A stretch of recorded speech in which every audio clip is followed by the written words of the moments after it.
Pertama, kita add data Demnas.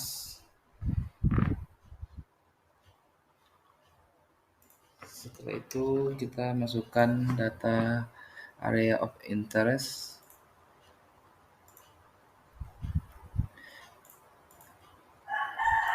Setelah itu kita lakukan penggabungan data DM dengan image analysis.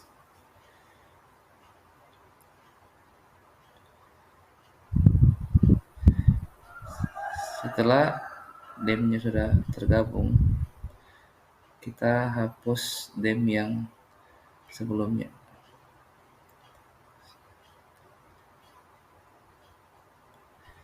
Sebelum itu, kita lakukan pewarnaan pada data DEM yang telah digabung.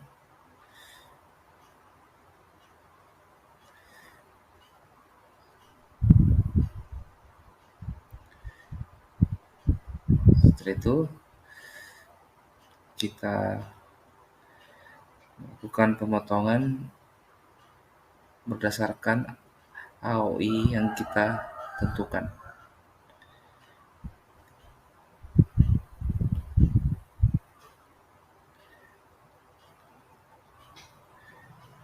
Setelah itu kita lakukan penghapusan pada DEM yang sebelumnya